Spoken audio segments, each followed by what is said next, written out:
اور بھائی اللہ نے کب کہا ہے کہ مجھے تمہاری نمازیں چاہیے؟ اللہ تو کہتا ہے تمہیں تمہارے لیے نمازیں چاہیے، اور نماز کو اتنا کیجول بنا لیا انہوں نے۔ صحیح مسلم کے اندر حدیث ہے، آپ صلی اللہ علیہ وآلہ وسلم نے فرمایا بندے کے کفر اور اسلام کے درمیان فرق ہی نماز ہے۔ جو نماز پڑھتا ہے وہ مسلمان ہے، اور جو نماز نہیں پڑھتا وہ پاکستان کے شناختی کارڈ میں مسلمان ہے، اللہ کی ڈیفینیشن میں وہ عملاً کافر ہے۔ صحیح مسلم انٹرنیشنل نمبرنگ کے مطابق 246 نمبر حدیث ہے، آپ جا کے پی ڈی ایف کھول لیں اسلام 360 میں، جا کے 246 نمبر حدیث صحیح مسلم کتاب الایمان چیپٹر میں کھول کے دیکھ لیں کہ بندے کے کفر اور اسلام، شرک اور اسلام کے درمیان فرق ہی نماز ہے۔ آپ بے شک اپنے آپ کو مسلمان کلیم کرتے رہے، لیکن وہ شناختی کارڈ والا مسلمان ہے، نکاح طلاق والا مسلمان ہے، اس کا جنازہ بھی پڑھ دیا جائے گا، پیدا ہوگا اذان بھی دے دی جائے گی، اللہ کے حضور وہ مسلمان نہیں ہے، وہ بس کلمے کا ہی ہم احترام کرتے ہیں، ادروائز تو عملاً کافر ہے وہ۔ اسی طریقے سے جامعہ ترمذی میں حدیث ہے، سنن نسائی کے اندر حدیث ہے، سنن ابن ماجہ کے اندر حدیث ہے کہ آپ صلی اللہ علیہ وآلہ وسلم نے فرمایا جس نے نماز چھوڑ دی گویا اس نے کفر کیا، من ترک الصلاۃ متعمدا فقد کفر۔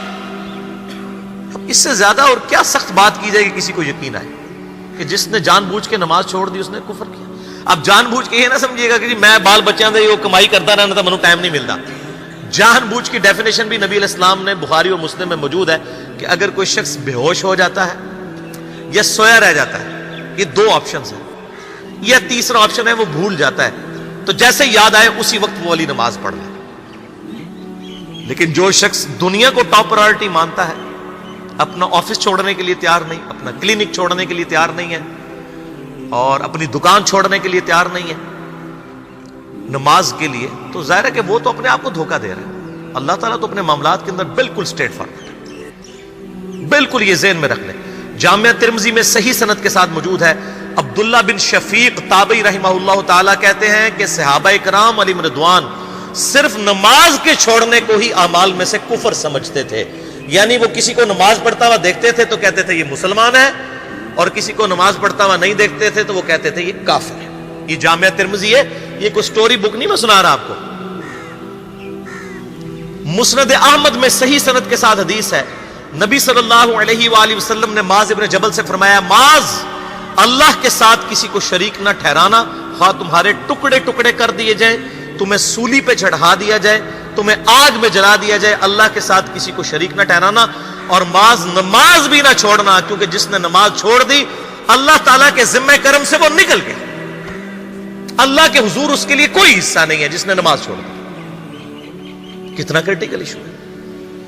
اور اسی طریقے سے مسند احمد میں ہی ایک اور حدیث ہے کہ آپ صلی اللہ علیہ وآلہ وسلم نے فرمایا جس شخص نے اپنی زندگی میں نماز کی حفاظت کی، قیامت والے دن وہ نماز اس کے لیے نور ہوگی، نجات ہوگی، اور اس کے حق میں دلیل ہوگی، اور جس نے نمازوں کی حفاظت نہیں کی اس کے لیے قیامت والے دن کوئی نجات، کوئی نور اور کوئی دلیل نہیں ہوگی، الٹا اس کا حشر قارون، فرعون اور ابی ابن خلف کے ساتھ ہوگا، والعیاذ باللہ تعالی۔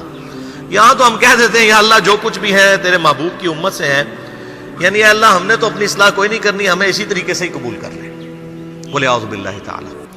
اور کچھ ویسے علماء کا بھی اس میں بڑا برا کردار ہے کہ انہوں نے نماز کو بھی اتنا مشکل فرض بنا کے پیش کیا ہے کہ ایک عام آدمی کے لیے، اور جو دنیاوی معاملات کے اندر بھی انوالو ہے، اور کسی ایسی عورت کے لیے جس کے کئی بچے ہیں، مطلب اس روٹین کے اندر اس نماز کو مینج کرنا مشکل ہو جاتا ہے۔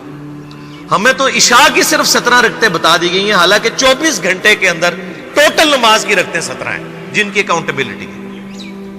اور میں یہ بڑے یعنی وثوق کے ساتھ ایک ذمہ دار مبلغ کی حیثیت سے یہ بات کر رہا ہوں۔ آپ صحیح بخاری اور صحیح مسلم کھول کے دیکھ لیں، فرض نمازوں کی تعداد جو ہے وہ 5 آئی ہے، اور ان کی رکعتوں کی تعداد بھی بیان ہو گئی ہے۔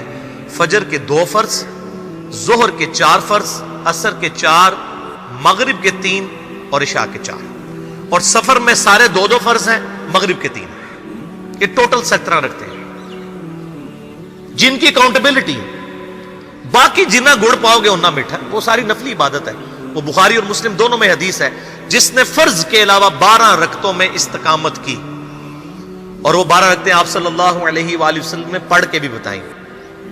اور امہات المومنین میں سے سیدہ عائشہ نے، سیدہ ام سلمہ نے، سیدہ ام حبیبہ رضی اللہ عنہن نے روایت بھی کی کہ 2 فجر سے پہلے، 4 ظہر سے پہلے، 2 ظہر کے بعد، 2 مغرب کے بعد، 2 عشاء کے بعد. یہ 12 سنت موقدہ، جس نے یہ پڑھی اسے جنت میں محل ملے گا. اگر کوئی نہیں پڑھتا تو گنہگاری والا معاملہ کوئی نہیں ہے. اسی طریقے سے اس کے علاوہ ایک اور وطر کی نماز ہے جو سنت موقدہ ہے. وہ سیدنا مولا علی رضی اللہ تعالیٰ عنہ علیہ السلام کا قول ہے کہ وطر سنت ہے، سنت ہے، سنت ہے، مگر اسے مت چھوڑو. ہے سنت ہے لیکن تاکیدی ہے. آپ صلی اللہ علیہ وآلہ وسلم نے سفر میں بھی وطر اور فجر کی 2 سنتیں پڑھی ہیں، لیکن یہ صرف افضلیت کے اعتبار سے تاکیدی ہیں، ان کی کاؤنٹیبلٹی کوئی نہیں ہے.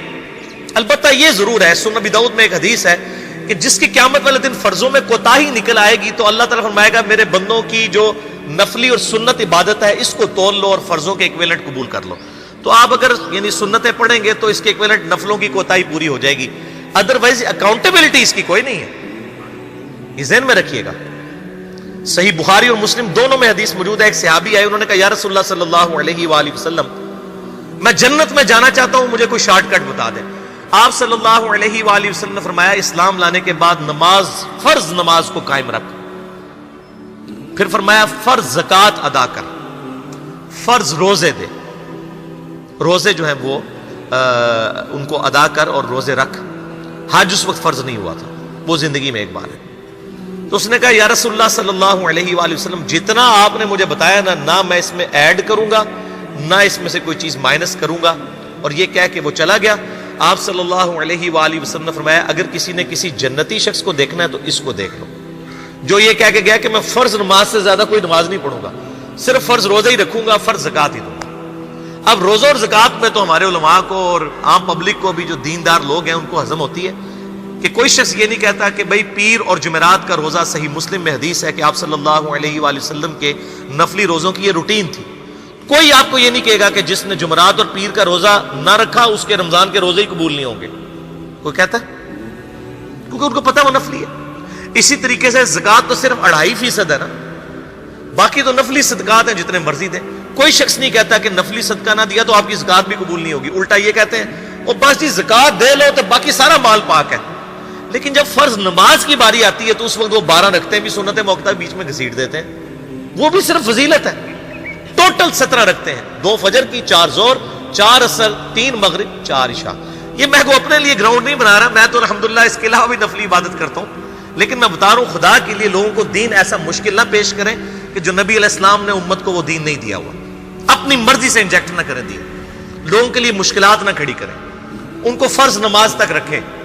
پھر انشاءاللہ کئی لوگوں کو میں نے اس نے نماز شروع کروائی، انہوں نے سنت نماز بھی، نوافل بھی شروع کر دی ہیں. لیکن آپ کم از کم وہ ڈیٹم لیول تو اچیو کروائیں لوگوں کا.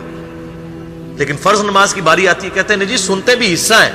کہاں سے میرے بھائیوں حصہ ہے؟ وہ 17 رکھتے ہیں، سنتیں پڑھیں گے ثواب ہے، نہیں پڑھتے گناہ کوئی نہیں. تو کم از کم فرض تو ادا کریں. اس کے لیے آپ کو ٹوٹل 24 گھنٹے میں میرے خیال ہے 40 منٹ بھی نہیں چاہیے فرض پڑھنے کے. تو اس کے اوپر تو استقامت کم از کم ہم اختیار کریں.